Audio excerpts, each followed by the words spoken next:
Welcome to Healthcare Quality and Risk Matters, the show where we dive into the topics that matter most in healthcare quality and risk management. Wondering about patient safety, quality improvement, or risk mitigation, but weren't sure who to ask or were afraid to ask? Well, you're in the right place. We create a safe and judgment-free space to explore these critical topics together that will leave you informed and inspired to make a positive impact on healthcare and patient outcomes. So let's learn and grow together because healthcare matters.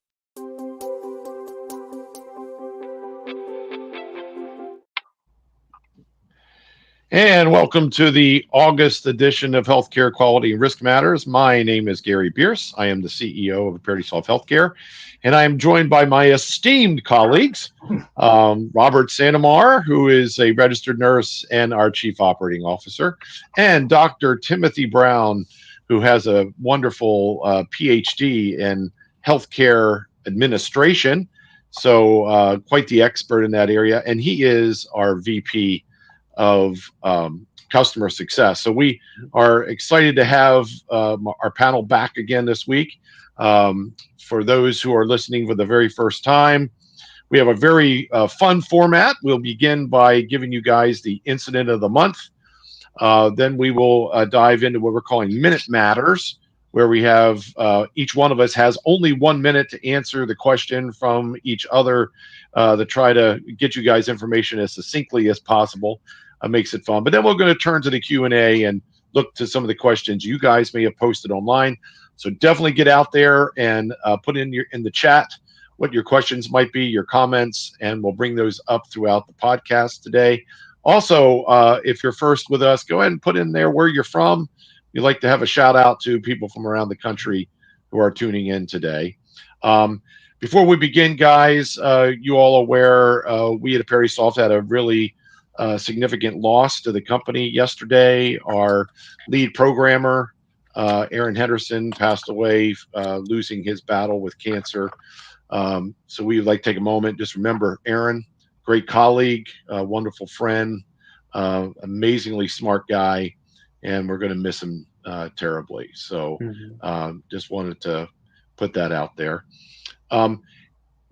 Healthcare Quality and Risk Matters is a place where we're going to talk about stuff that maybe you wouldn't normally talk about at the water cooler in the hospital or even in anybody's office being closed. But we are going to touch on things that you were thinking, but we're afraid to say. So we're trying to create that safe space. And with that, today, we're going to talk about HROs, highly reliable organizations. There's a lot of movement happening around HROs throughout the healthcare industry. We thought it was apropos that we would spend a podcast talking about this. We're actually even going to do an after show, so be on the lookout for that as well. We'll get into a little bit more detail and more time to talk about it.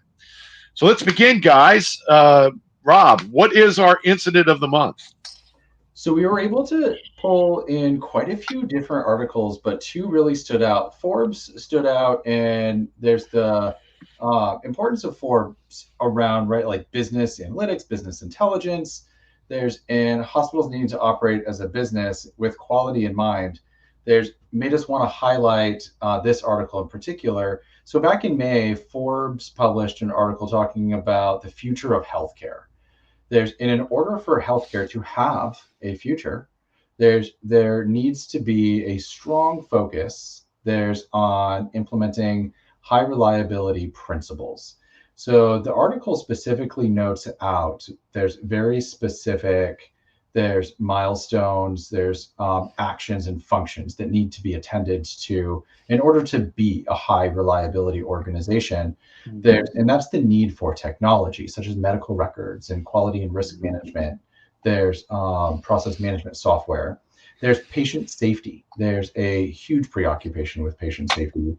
Culture is so important. There's your quality in your organization to start from the top down. And it did a great job talking about culture. There's in how culture creates an organization of safety. There's in continuous improvement. And then it highlights the importance of process and controls around quality. There's in risk management and the need for innovation. And that's really important because healthcare is innovative in clinical practice, but not and operation practice.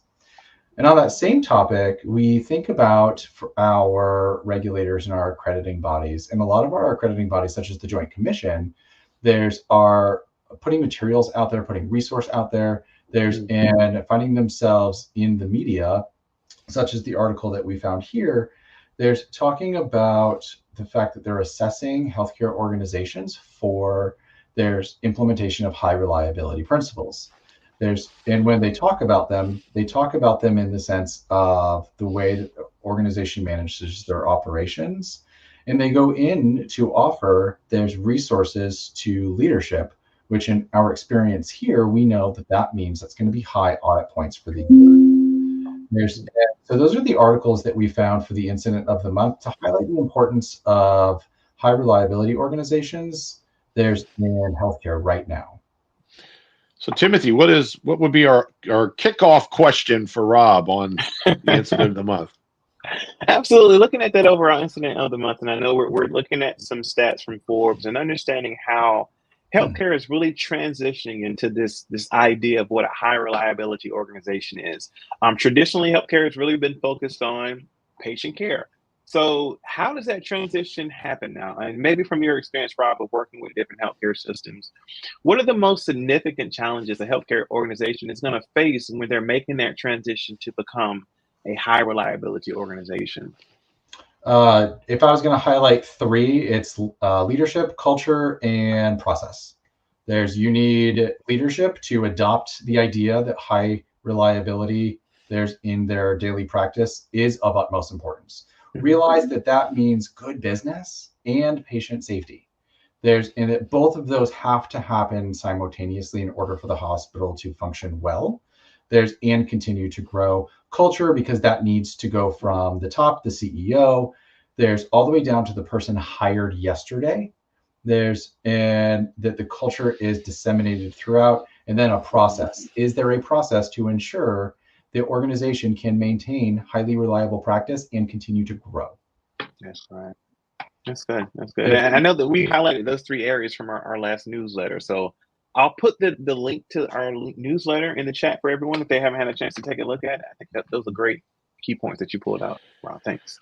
Well, Rob, I'm going to come at you with a whole nother angle. My question. I love it. Okay, this is the healthcare quality safe space question. All right. I'm excited. What are hospitals lacking? I mean, let's be honest.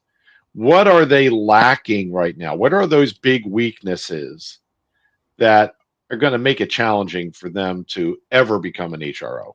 Awareness and investment. So are they aware of the need? So a knowledge gap from our leadership in healthcare. And then investing in the right resources and culture to make that happen. Let me hone in on what you just said there, because you talked about willing to invest in. What are you talking about? What do they need to invest in? They need to invest in time, and they need to invest in culture, their people, and a process. So one of the big things that I specifically see in my in-field consulting with the many healthcare facilities that we've worked with. There's the leadership wanting to retain their revenue. By not giving it over to things that will help them retain revenue. And I don't mean that to sound snarky. But I just needs to be really clear that when our leaders fail to implement technology, and remove people-driven processes, and fail to invest in the right, programs and ideals, there's not a possibility that they can reach highly reliable organization status, right? When you have people-driven processes, you can't have highly reliable outcomes. People make mistakes, to err is to human. And when you don't invest in technology, when you don't invest in people, and you don't invest in culture, then you are never going to get there. Well, let's move into the minute matters, if you guys don't mind. and because I think we need to explore into this a little bit more. And Timothy, from a business perspective, all right, I know regulators are pushing HROs as part of the vision of the future for better hospitals, better care, better safety, for better patient outcomes. But what's the business reason? You know, why would you want to do an HRO in your hospital? I love this question. It's the bottom line. At the end of the day, it's going to be your patient care. And then it's going to be your bottom line of the finances that you're going to be able to save for your organization. At the end of the day, we're throwing out in the healthcare industry millions and billions of dollars towards medical error. And we're losing patients, unfortunately, because we are not taking the time to do what needs to be done. As Rob said earlier, investment in people, process, and also culture are going to just provide an overall better experience for your patients at the end of the day. So if we're talking about the two key factors that we're looking at, it's patient care and saving overall funds and resources that can be reallocated to provide, of course, better patient care at the end of the day. 30 seconds. Wow. That was to the point. Awesome. That was to the point. Hey, to add to what you're coming, you just discussed. I mean, just to remind our audience, we have brought these statistics forward before from the what's it called, the National Society of Quality, the American Society of Quality. Yep, American Society of Quality. That the cost of healthcare quality is around 15% of the hospital's revenue. So if a hospital is around a 150 bed hospital, they're doing somewhere around 300 million in revenue. Yeah. We're talking about $45 million in cost because of poor quality. You're just flushing it away. Just throwing it down. Yeah. It's a big number. It's a big number. And what's amazing, I wonder, and I'm going to ask my second question, and I'll let you guys ask questions. My second question goes to you, Rob. I wonder, do hospital management truly understand the makeup of that 45 million and how they can start chipping away at it? They absolutely do not understand. At least the people in decision-making roles, they don't understand how quality impacts their overall bottom line. I have spent many hours, sleepless hours sometimes, trying to figure out how to communicate this to leadership, that your billed revenue is not your retained revenue. That doesn't mean that that's what you end up with. When you bill $100 million, but you have penalties for just readmissions, there's 15 million. You only made $85 million. And I don't know why that is something that I have a hard time communicating, or that leadership has a hard time understanding when it comes to the cost of quality. When we spend time with our preoccupation of quality in highly reliable principles, right, then we are aware of the downstream impact there's in continuous assessment of how everything impacts everything else, right? We're not trying to simplify everything into small swim lanes, into small lines. Yeah. We have a reluctance to simplify. We want to make it make sense for what it is. Mm-hmm. And knowing that a hospital-acquired condition is not a coding process. It is a frontline process. Right. Right. And being able to put that whole story together, we have a huge gap in knowledge with our leadership and understanding that process. And so, Gary, as a CFO, what could I communicate to healthcare leaders, and what can we at Aperitisoft and all organizations like us that are trying to make healthcare better, what can we communicate there to leaders to make them understand? I think it gets down to healthcare professionals always talk about healthcare profession and the clinical side. Connecting the dots between the clinical side and the financial ramifications is a very important connecting of dots that senior executives need to see and understand. I think I mentioned it last week, Rob, that quality, if 45 million is an accurate number, and I have to believe that the society who put that out, this is good research. If $45 million is a bucket of cash that is available to be used for other things like new OR equipment,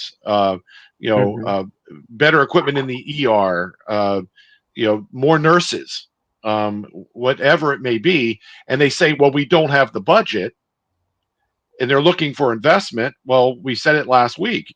Quality is your investment. It's like you spend a little bit of time and a little bit of money, and it's like you're unlocking a big bucket that's right there for you to use. But I just don't resource. Yeah.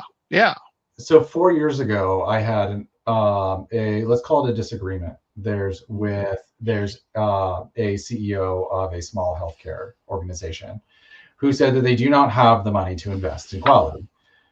But yet, as Timothy has shared with us earlier about hospital finance and administration, there's some don't budget for the fines, right? Some others do. All of it is insane, right? We're budgeting for poor quality instead of budgeting for quality. Doesn't make sense. But there's the most baffling. Say that again, because that should resonate in our listeners' ears. That this budget line that's happening in the hospital's financials is budgeting for poor quality. Yep. Not for improving quality. Well, and the argument is we're in a human-driven world, right? Humans, again, to err is to human. And instead of ensuring we have processes in place and a culture in place, there's in this driving force of quality and risk, there's within the organization that prevents these things from happening. And then when they do happen, prevents them from happening again. Thing, right? But this argument with this, there's CEO, was around, well, they didn't budget for the poor quality, but they do find the money other places. They reallocate the money when they have to pay the fines. So you do have the money. You have it, absolutely. You do not prioritize it because it's not your culture to do so. So culture drives everything. Leadership decisions drive everything, and it starts at the top. We had a couple good comments there, Rob, that were appropriate to our. You want to read those out? Dr. Knight, thank you so much for your comment. There's our viewers that are audio only. I think critical to investing into the things we are aware of also needs to make sure that investment is aligned with how we develop our people. Absolutely. Culture and process have to be considered right along with it. Too many times we invest in technology that people or the culture are not prepared to use. Absolutely. I have used so many platforms that they must never have been tested. And this is my opinion, but they must never have been tested under user interface circumstances. They also, are often, I find, not designed for healthcare in mind, right? Like our processes are constantly, there's having to change to adapt to a software that's not within our healthcare process. So it doesn't make sense, right? We're trying to throw things into healthcare because they exist for Toyota. And wonderful, Toyota runs great. But that doesn't mean that they can run human bodies. That doesn't mean that they can run doctors and nurses. I think there was another comment too. Timothy, why don't you take a stab at this one? Sure. This one is from Christina Tag. Thank you, Christina. It says, leadership has a hard time understanding that culture drives outcome metrics. You can't. Wow. Yeah, a culture of high reliability needs to be nurtured on the daily. So you have to have a consistent finger on the pulse of what's going on in your organization. And you also have to put the time and effort into understanding your people, understanding their skills and abilities, and providing the tools and resources that they need to be successful. It can't be a one-stop shop for everyone. You have to have customized tools to help them make the decisions that are needed to improve your overall patient quality and outcomes. Well, I have a big question. I know you guys I may be dominating the question asking today. I apologize. But I got a big question for you, Rob. So what's an HRO? So a highly reliable organization is an organization that continuously improves through cultural implementations of continuous assessment. There's and a driving force of quality through the organization. You have a graphic, don't you? Why don't you put that graphic up? We actually have a set of principles that we use. We choose 10. Publications out there choose 3 or 5 or 15 or 30. These are the 10 of the available information out there. There's that we believe there's our driving principles for highly reliable organizations. And that is the relentless pursuit of excellence. So we want everybody to continuously be assessing for, there's all things risk in quality, there's improvement, right? We're discussing all the things about leadership and quality, and continuous quality assessment. And that's what these 10 points highlight. And we will share this graphic. There's with all of our listeners. There's for you on YouTube and LinkedIn. You will have access to all of these things. And you can always reach out to Dr. Brown, who can provide any other resources to help your organization along its HRO journey, because it is a journey. Absolutely.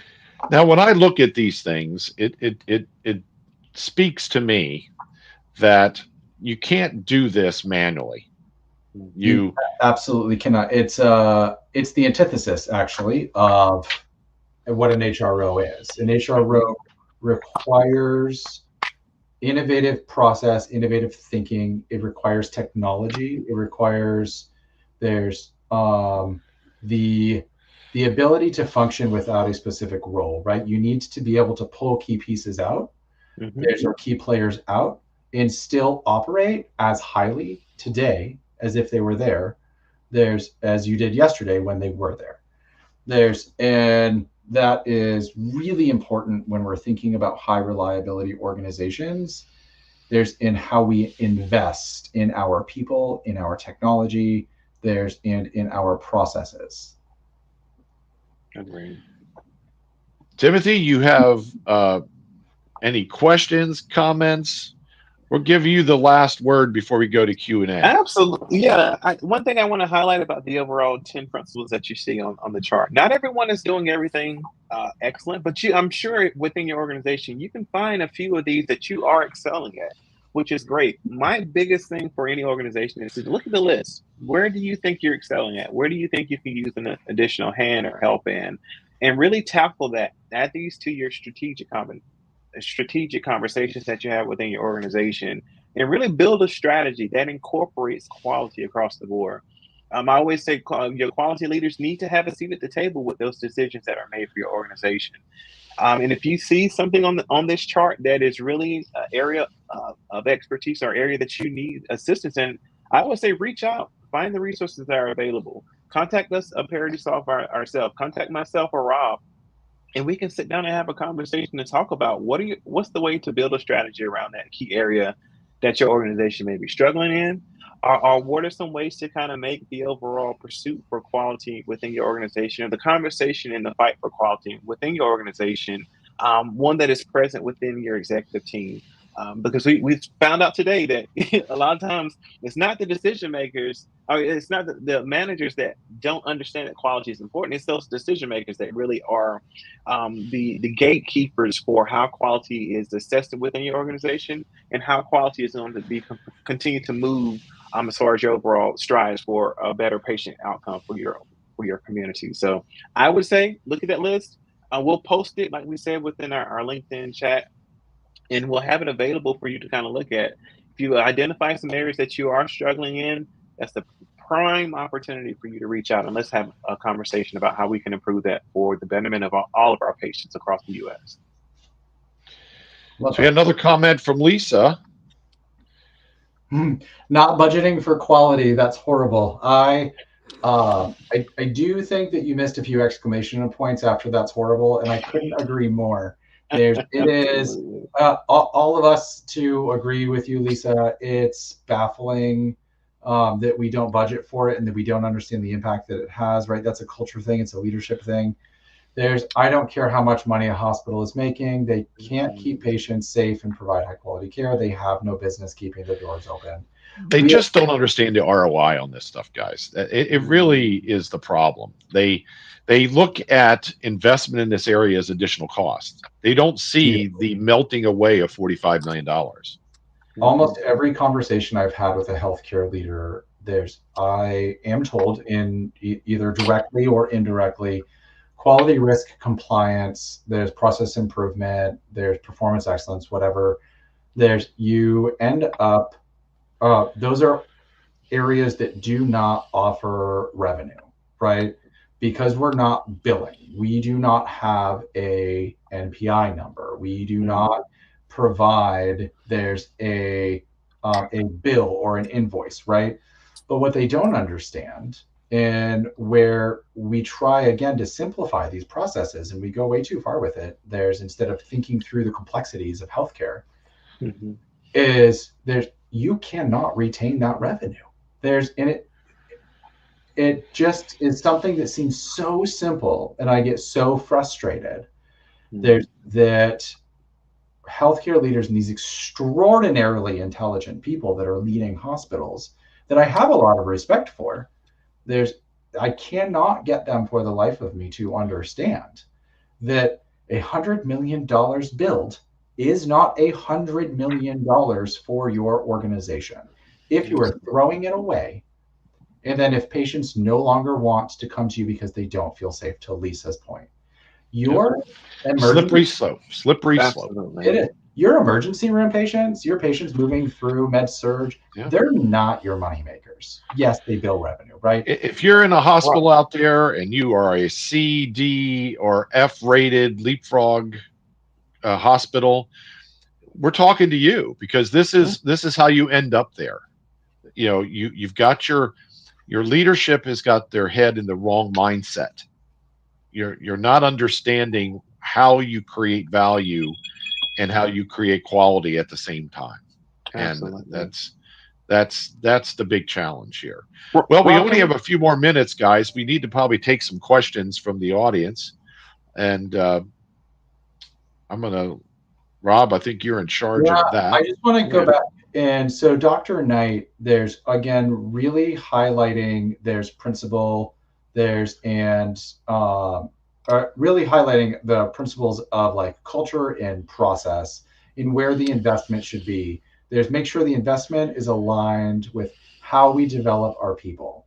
And I really, really like that. Because the way that we develop our people needs to be in line with the HRO processes. Correct. If we start there, and there's our onboarding class of today, with those HRO principles, there's disseminate through the organization. Our leaders need to start living the principles. And healthcare as an industry will start to change. We really need to start teaching this stuff in nursing school. We need to start teaching this stuff. In our healthcare leadership classes, for our medical students. And we don't teach quality this way. We teach quality from a performance and data standpoint. And we know that as an industry, we fail there. If you look at the Becker Hospital Review and the CMS star ratings, we ride a roller coaster of the hospitals that are able to achieve 5-star ratings. And it's not consistently growing. That should be consistently growing. There's better available technology. There's greater awareness. We're finally adopting 40-year-old principles like HRO and implementing them into healthcare. And the rest of healthcare needs to catch up. Robbie, you mentioned something about those CMS ratings and how it is a roller coaster. We're looking at roughly about 39 hospitals that have lost their 5-star rating, and about 275 hospitals that are currently a 1-star on that CMS overall rating, which just blows my mind that you are a 1-star hospital. I could break those numbers down further, but it's almost scary when you look state by state of the number of hospitals that are just okay with being, if you want less than mediocre, the worst. Yes, I'll be honest, the worst, or the bottom of the barrel. I know it's interesting. We work with the with a assisted living facility, and they tell us that they are afraid to take any of their patients to the hospital without one of their nurses or key attendants being with them, because they can't trust that when they get there, they're not coming back with something. Yeah. What a statement. It's sad. there's and it is scary for the community to think that hospitals are not prioritizing their safety.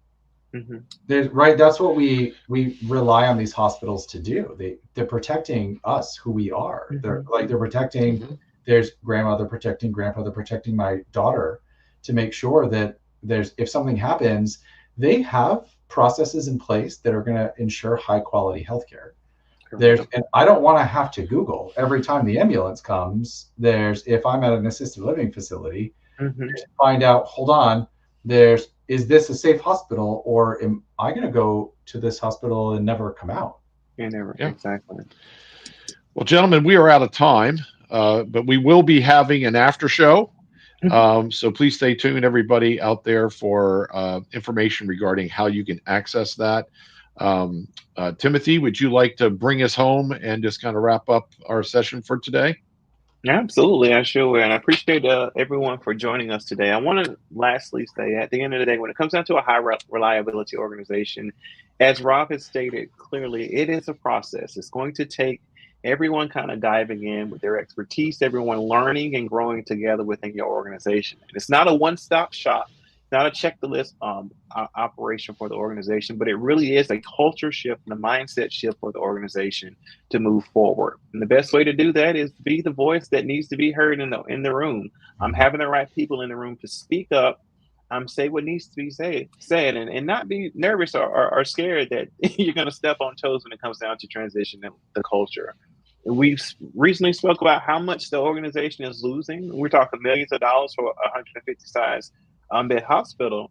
So if you are that size or larger, think about the money that could be reallocated to help bring in more staff, or to reduce the overall errors that are made within your organization. We don't need more technology. We need more people that understand what's available.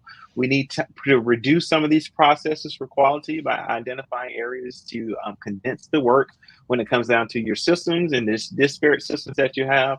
And we definitely can work with you as you want to understand that overall process moving forward. So we're happy to connect with you and have a full-on conversation about how we can do that individually for your hospital, and most importantly for the communities that you serve. Well, folks, stay tuned for our show next month. What is our topic next month, Rob? Usually, or the tip of the iceberg with that? Timothy did a great job leading us into it, actually, with strategic planning. How this really needs to continue into next month, where we can help talk about how strategically implementing HRO principles is going to help your organization transform for the better. And folks, remember something: HRO is working its way into regulators starting to mandate that you are doing this. So this is not something you can put off any longer. You need to be having serious conversations in your hospital right now about what are we going to do to become an HRO. So thank you, everybody. We enjoyed our show today. We wish we had another half hour, but we do not. Hopefully you've enjoyed your lunch for those who are on the East Coast. But thanks again. We'll talk to you and see you next month. Next month. Take care. Bye-bye.